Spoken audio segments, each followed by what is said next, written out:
Okay, guys, welcome back. Welcome back. That's for all of us, including myself. I know we did the last video, the 25 best exercises for burning body fat. I think I'm saying the title right, with Steve Walker. I hope you guys enjoyed that. I thought it was a fantastic project. A bit of humor, some great exercises. Steve's a fantastic speaker. So I think that went really, really well, and I hope you guys enjoyed the information and you're finding it useful, maybe using it in your own lives already. Just a quick update and then straight into the project or the podcast that we've listed for today. For long-time fans of 1STMAN or people who are just joining who want to know what we're all about, we're taking a little bit of time away, been focusing more on video projects, and here's why, guys. I've had a vision with 1STMAN, even back in the days with MSI College, but more 1STMAN, about having like I don't know if you guys have ever watched Top Gear. I know anybody in the UK would know what I'm talking about. The UK Top Gear and what's now called the Grand Tour on Amazon Prime. The format of their show, the way they do interviews, kind of like a podcast setting behind their table, behind their desk, and then they cut into features. They might do challenges all around the world. I've always believed that 1STMAN can be like the modern version of that, but with more categories than just cars for men to watch on a weekly basis, maybe in due course, maybe a daily basis. And I've always thought it could be kind of like a streaming service for men. Where we're producing unique shows, not so much in like a series or a TV like documentary type thing, but more individual shows where we go and get, let's say, influencers or experts or professionals in certain fields, and they just have like a series or something, or they're doing multiple shows. So we're currently working on episode 1 of season 1 at the moment, where we're focusing on testosterone. We're going to do a testosterone documentary. A little feature, a fitness feature with Steve, where he shows you 10 exercises to get your testosterone higher. I'm going to do a little speech on testosterone. We've just produced a testosterone course that you guys can buy soon. We're going to do a few more podcasts, maybe interview a few guests, who knows, but blend it all together into one show as the first pilot. And then in the future, there'll be certain shows where we might get a female influencer on, maybe do a video shoot with her, maybe an interview. Get a successful person on, ask them about a few tips. We might do a car challenge, a car test, maybe a travel one, maybe a fitness test, maybe sports documentary, something. Blend it all together in one big show, couple podcasts. Me and Steve will be on there as like co-presenters, just hosting it all. Now and again, we'll have interviews and special guests on there. It's going to be super cool, guys. Every time I put one of these out and you guys like, comment, the views go up through the roof, and each time we do this, it gets us one step closer. So if you can keep supporting 1STMAN any way you can, it doesn't have to be in a monetization way. I think maybe all of you have noticed that I've taken all the ads off our videos. I'm not about that, guys. I don't want to, just pluck money out of your pockets for my benefit. I want this all to be free. I want to give out good, valuable information that's going to help men. And hopefully with the show, we can have a one centralized place where men just feel like they belong. It's something they look forward to watching. I don't feel like there's anything like that for men in the modern era, especially when everything's all about feminism and getting rid of male dominated traits and testosterone, etc. So but keep an eye out for that, guys. And in the next video I'm releasing about testosterone, I'm doing a little 4 or 5 piece snippet. But I'll be talking about the testosterone documentary, which is about 1.5 hours long. Sorry, the course, which is about 1.5 hours long, which I've literally just recorded off just before this. Some really good stuff. If you want to get your testosterone up, it's right there. That'll be coming in the next couple of days. For this feature, guys, we're talking about the exposures. Now, this is something I've thought of. I thought of this years ago. This was on MSI College, but I've never done a speech like this about it.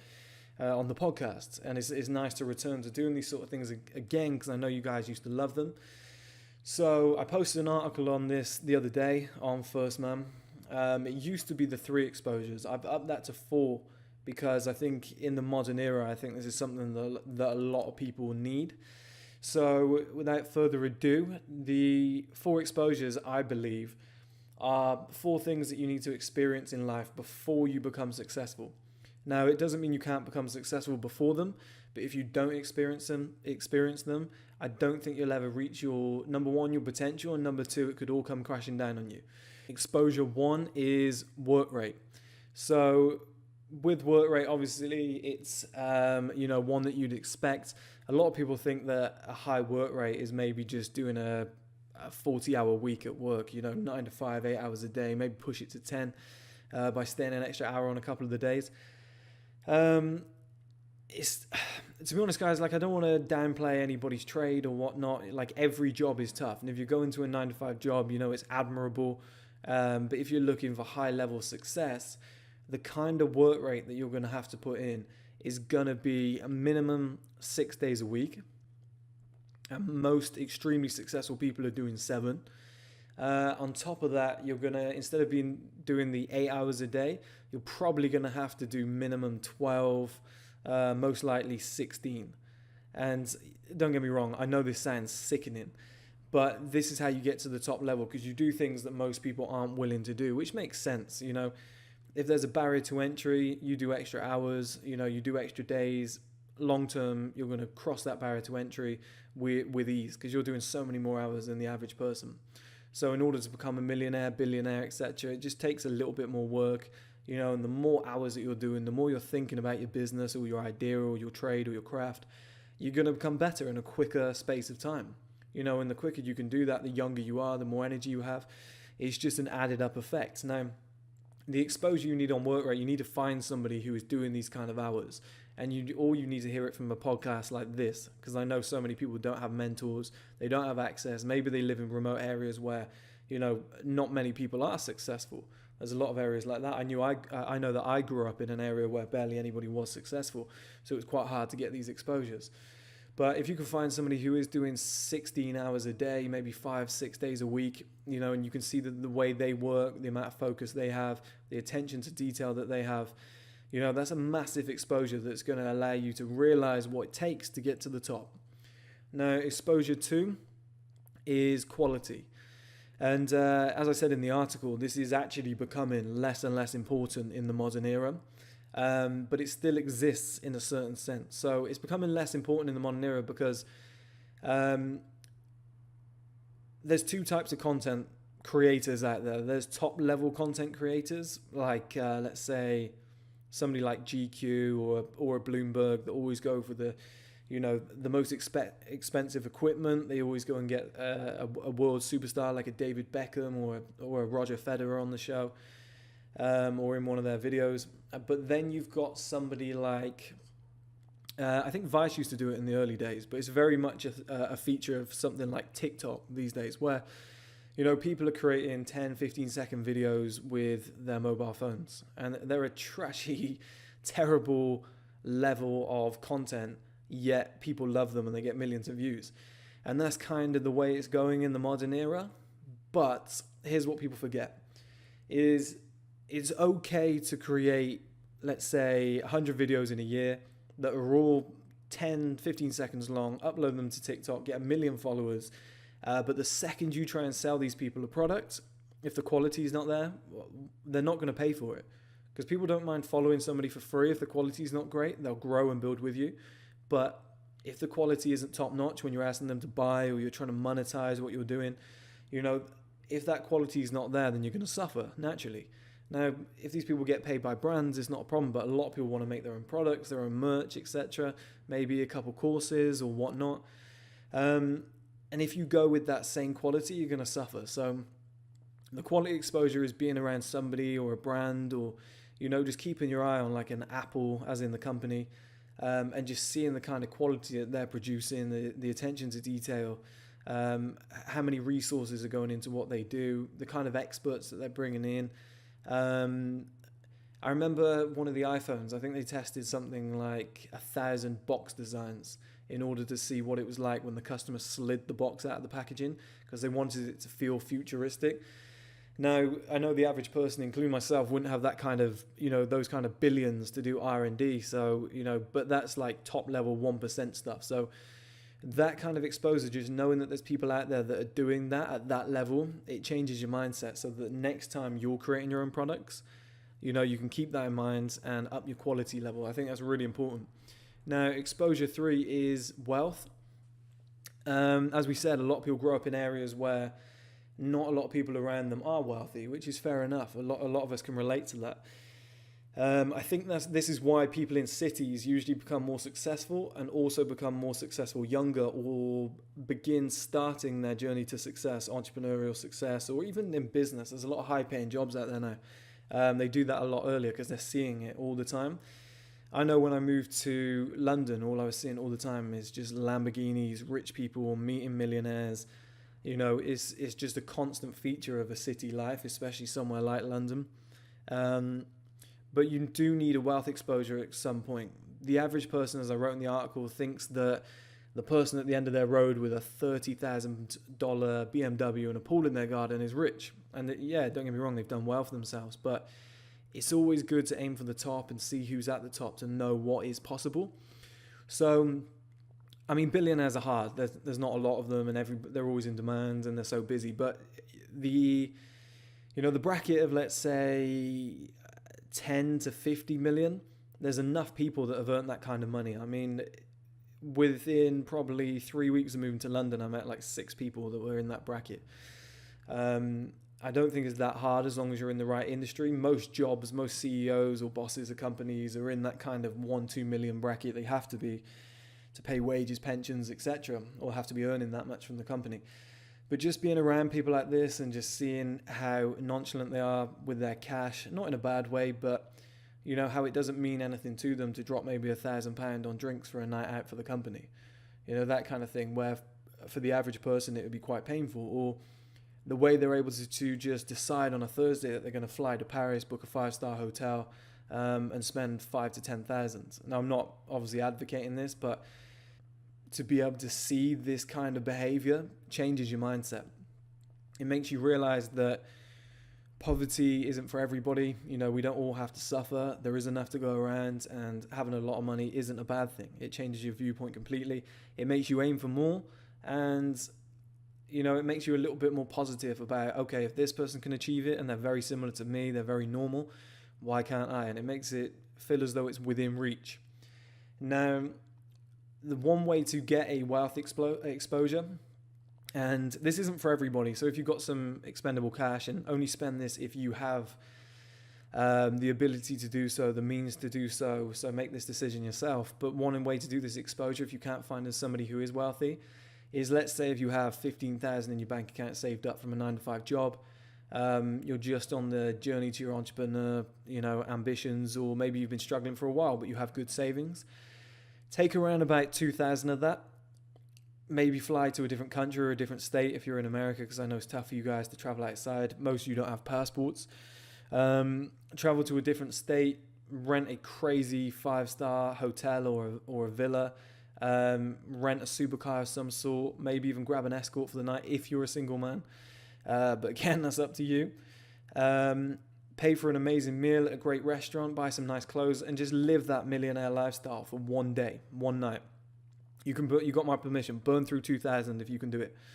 And then capture that feeling. So wake up the next morning, go back to your normal life, but just capture that feeling.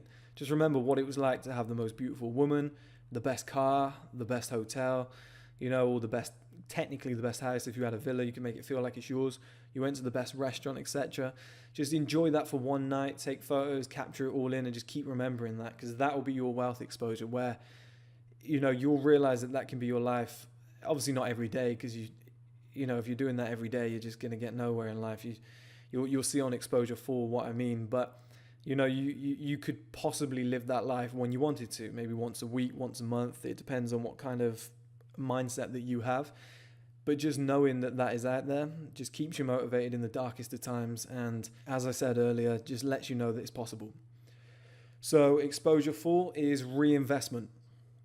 Now, reinvestment is a difficult one, because let's say you're an entrepreneur, you've been grinding for around about 3-4 years, you haven't earned a lot of money, and suddenly you land a 6-figure contract, 100,000. It's hard not to spend a little bit of it, because you've been suffering for so long and you're probably in need of things. Which is fine, and I recommend that you do go and top up your life a little bit to keep yourself sane.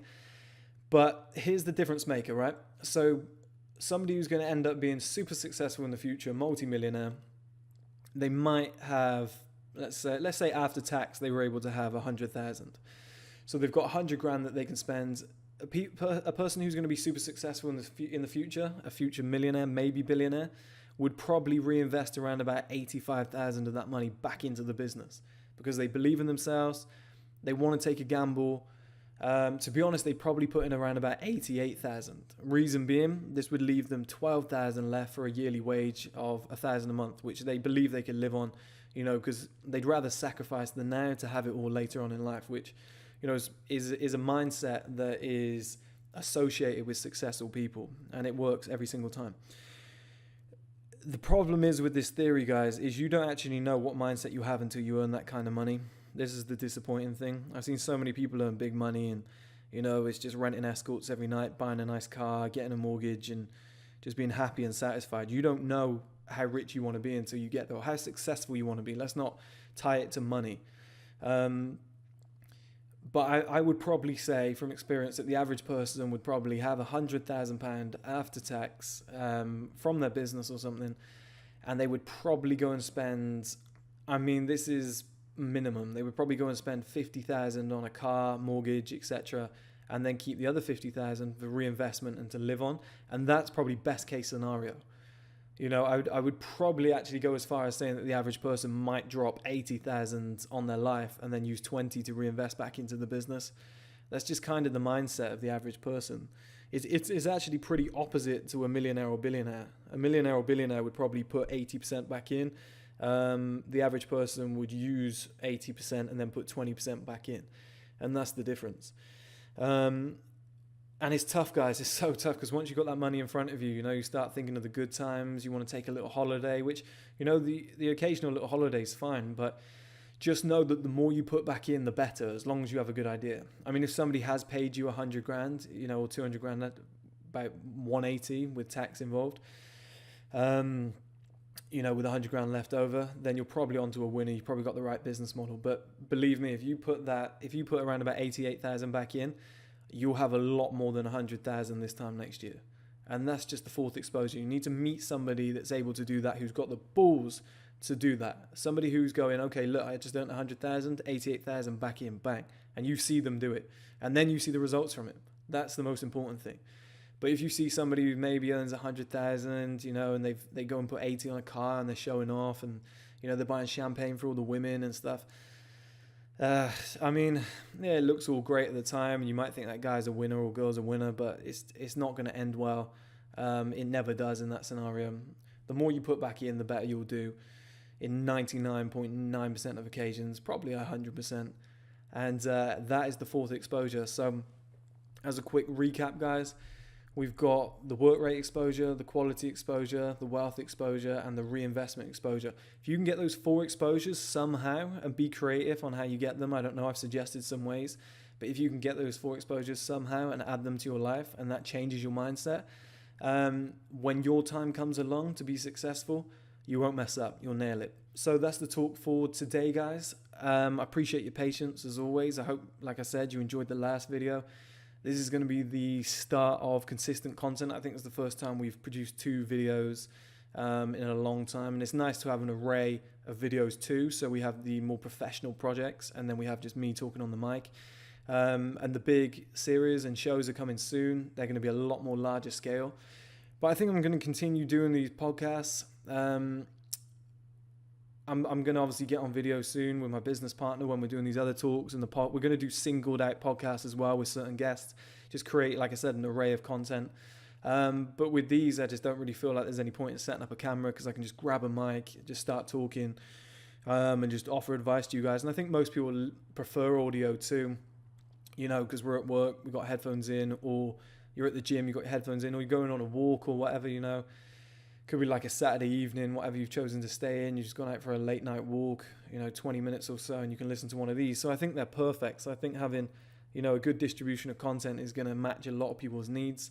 But yeah, it's great to be back. It's great to be back with you guys, and hopefully this is the start of something big.